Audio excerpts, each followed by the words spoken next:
small steps lead to bigger impact. Anything? Anything else?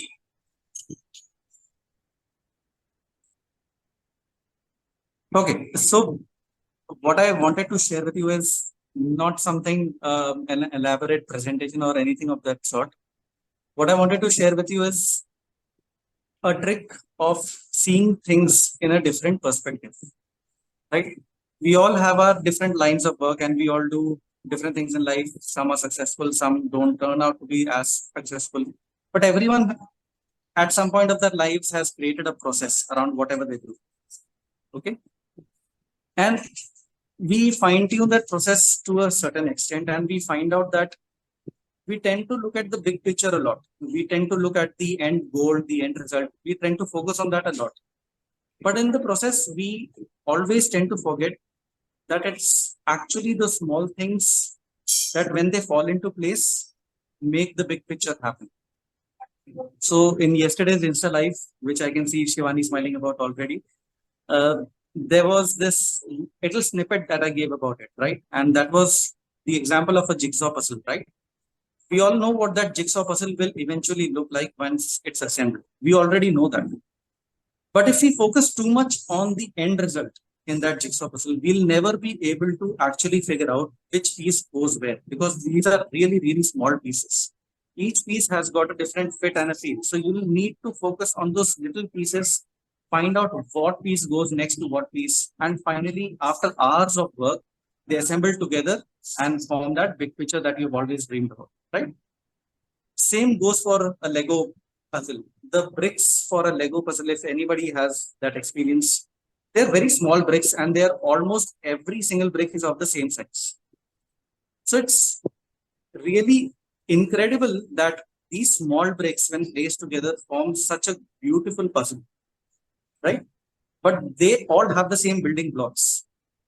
Similarly, in our lives too, in our daily lives, whether it be professional or personal, let us start focusing on the small things first, and we'll find that the big things eventually fall into place.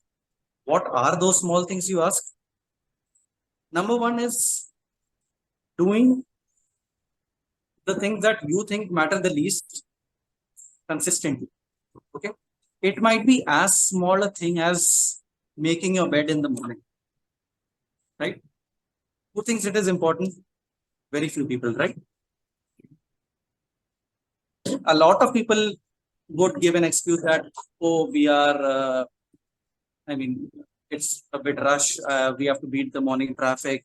We have to do this. We have to do that. There's an important presentation.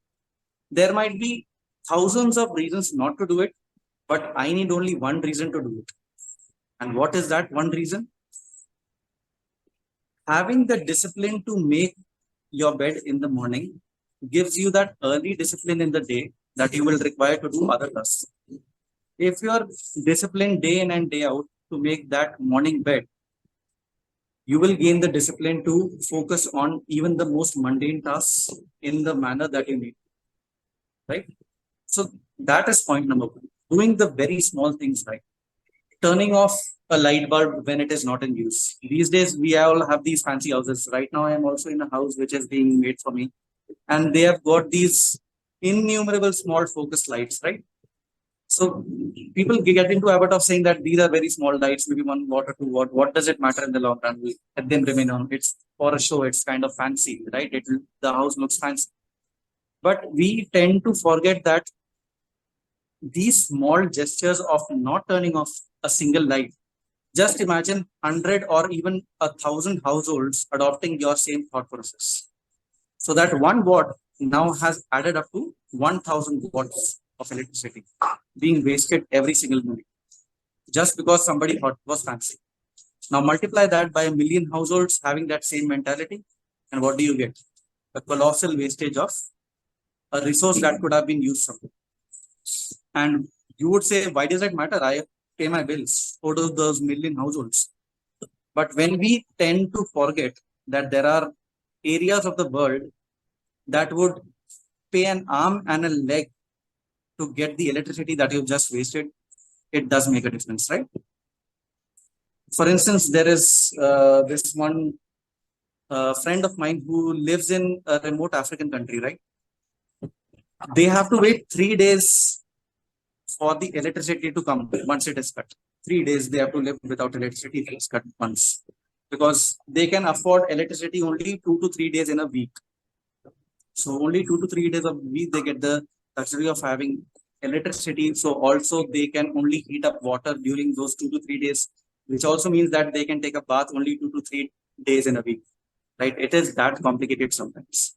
So these small things do matter when you look at the bigger. When you really focus on these small things, they do matter because they in turn form the bigger picture. The other thing that we could talk about is in terms of our spoken language, right? We have got this a tendency to use big words, right? There would be people who would have said that vocabulary is best used if we have these big words to be used, right?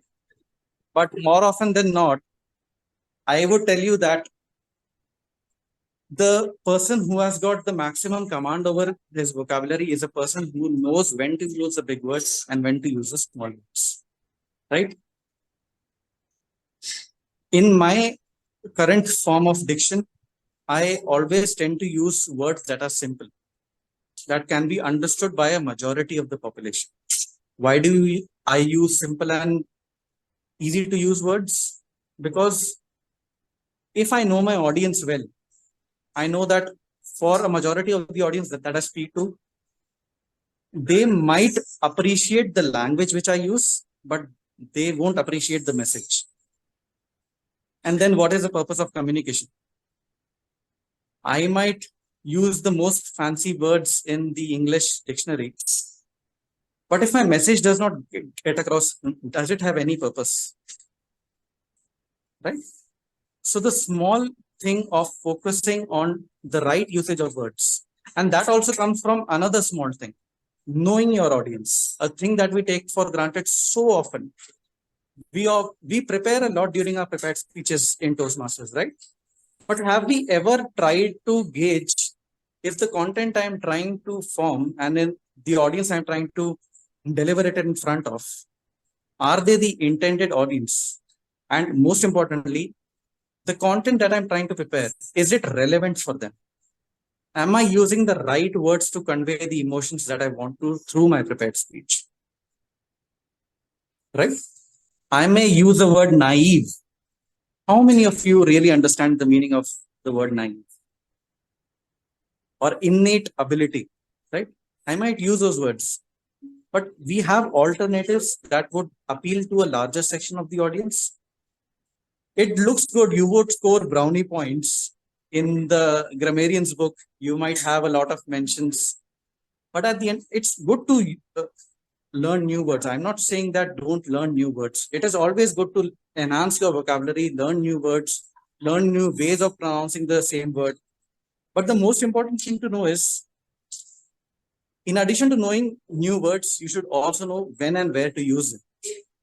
That is the most important thing that people often tend to forget. People see a new word and say, oh, this looks fancy. This might help me during my next business meeting. But is it actually relevant there? Because the people you might be pitching that business meeting to might be simple people understanding simple English language. They might not even be from an English background. So English might be a second language for them. And if you use those words, you know what people will say? Wow, nice presentation, good usage of words. But do you know what they are saying inside? We use good words, but I could not understand it. I just could not understand it. What is the purpose of that? Right? So let us focus on, let's just focus on using the right words for the right audience. This small thing can lead to really big things in the future. Trust me, when it comes to presenting in front of the audience, these little things matter. The other thing that people, the last thing that I want to take up in this short time is the use of body language, right? Especially the non-verbal part of communication. People say it's a small thing. During your prepared speeches, how many of you have, by raise of hands, ever paid attention to your non-verbal body language or communication? I can see one or two, maximum three hands, right? Okay, I'll rephrase that question. When you sit down to write your speech, how many of you have kept non-verbal communication as a factor when you write your speech? I see one. That's it. Right? That is exactly my point. When you write your speech, you want to use the fanciest of words. You want to convey your emotions, maybe add a few jokes in between. But the end point is we never orient our speech to convey the right message by our body language. If you know the science behind it, almost 80% of our communication is through the non-verbal communication. Only 20% comes through the words that you actually use. That is what you actually write for. The content that you prepare is the words that communicate only 20%. What about the remaining 80%? That comes through practice, right?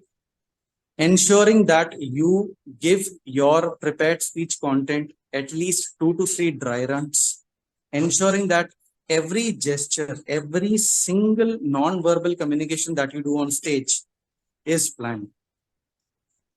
At least for you, right? The audience might feel like, oh, this is impromptu. Oh, he's really good in body language. He has immaculate body language. He has immaculate eye contact. He has immaculate gestures. But those immaculate things don't come overnight. Behind the scenes, you have planned meticulously for every single one of those gestures, right? People obviously sometimes use point number 1, point number 2, point number 3, right? This is good. But the right way to do it without any ambiguity is point number 1, point number 2, point number 3, point number 4, right? So these are things that come via practice. How do you get into that rhythm? I mean, you obviously have a way of doing something, right? Your hands might go here or there during your first 2 or 3 speeches. Your eye contact might not be right. You might look into somebody's eyes and they might be really serious, like Ashish is right now. And then you might lose focus of what you wanted to speak. You might forget a few lines here or there. Then you want to recollect. You're aware of Toastmasters contest that happens, right? Ashish would vouch for this. I think in the last 1 or 2 years, when he has been a part of our club and when I have participated in speech contests, right? It has been at least twice or thrice that my internet connection has gone off in between the speeches, right? He knows it. And when that internet connection comes back, what is the first instinct in your mind to speak? What do you speak? The very first line that you speak. For 90% of the audience, it is, where was I? Right? These 3 words are the most commonly and most terribly placed and used words whenever an interruption occurs in your speech. Even if somebody interrupts you mid-speech, right? And you answer their question, and then the answer is done. What is the word that you use? Where was I? Oh, yeah, here I was. And then you begin from there. If you have planned and if you have got enough focus and if you have really compartmentalized and internalized your speech content, you don't need to do that. You really don't need to do that. Even if you break off at a certain point, if you've planned your speech via a good process, you know exactly where you have left off. So those 3 words are absolutely unnecessary. You don't need them. Begin your speech from where it was left off. And that is what I did. During an evaluation contest, cut off midway, I remembered my last point. I began from there. I didn't care if there was an interruption. I spoke if there was none. I knew there was. I knew I would be marked down for it. But I still took my chance. And I still won. Despite an interruption. And then there have been interruptions when I've said those where was I lines. And I've heard them many times. Even as a judge. The moment I hear those 3 words, I just mark them down. I do that because that in itself betrays the very obvious fact that you have been rattled by that disruption. You have lost your balance, you've lost your confidence, and that comes up very obviously through those 3 words. That where was I only means that I'm nervous, I've lost my confidence, this was not meant to happen. Please forgive me for the next 2 to 3 minutes while I gather my thoughts. That is what it means, right? You don't need that. Focus on the little things, focus on the controllables, right? Prepare your process. Ashish knows this very well. I don't know how many meetings we've had over the course of the last 6 months when I was mentoring him. He's very senior to me, but he chose me to mentor him. And the only thing I could advise him was focus on the process. Your first speech might suck, your second speech might be even worse. But eventually, over 6 months, if you fine tune that process, you will find that sooner or later, you will have a process that works for every single speech that you give or every single presentation that you give. Focus on the little things. How do I plan my words? Is the content right? Is it fitting within the 5 to 7 minute delivery timeline? Am I doing the right thing by presenting a joke here? Am I doing the right body gesture here? Am I looking into the eye of people when I want to emphasize a single point? Am I doing these little things right? If I am doing these little things right, then the end result, whether it be an applause at the end of a speech, whether it be the best speaker award, whether it be the winner of an evaluation or a speech contest, that really does not matter. That is not in your hands. If it has to happen, it will.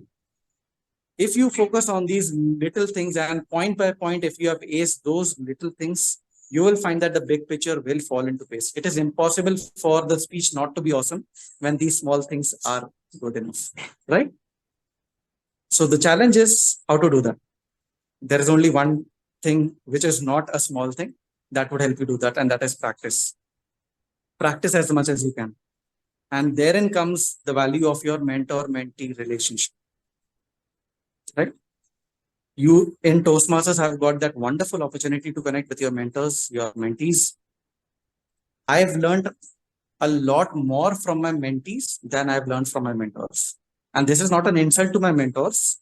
It is only a compliment to my mentors, right? There are things that you can learn from your mentees that you would never learn from your mentors, right? The small nervousness that you have when you speak for the first time, right? I still value that. I've spoken in front of an audience like this for the first time in 8 months. If you think I'm nervous, you're wrong. I'm terrified, right? It might not come up on my face. It might not come up in my gestures. It might not even come up in my voice. But if you could hear my heartbeat right now, it would fill a room and a half with that sound. That is how fast my heart is going. And I tend not to focus on it because I know my process. When I come in front of an audience, I take a few deep breaths. I know my content. I know what I have to speak to the audience. And I convey that. And I know at the end of the day, when I sign off, like I'm doing right now, I know I focused on the little things and I've got them right. And I hope that the big picture of having a successful 10 to 15-minute presentation here has gone well. I hope it goes well for you. Over to the Toastmaster review.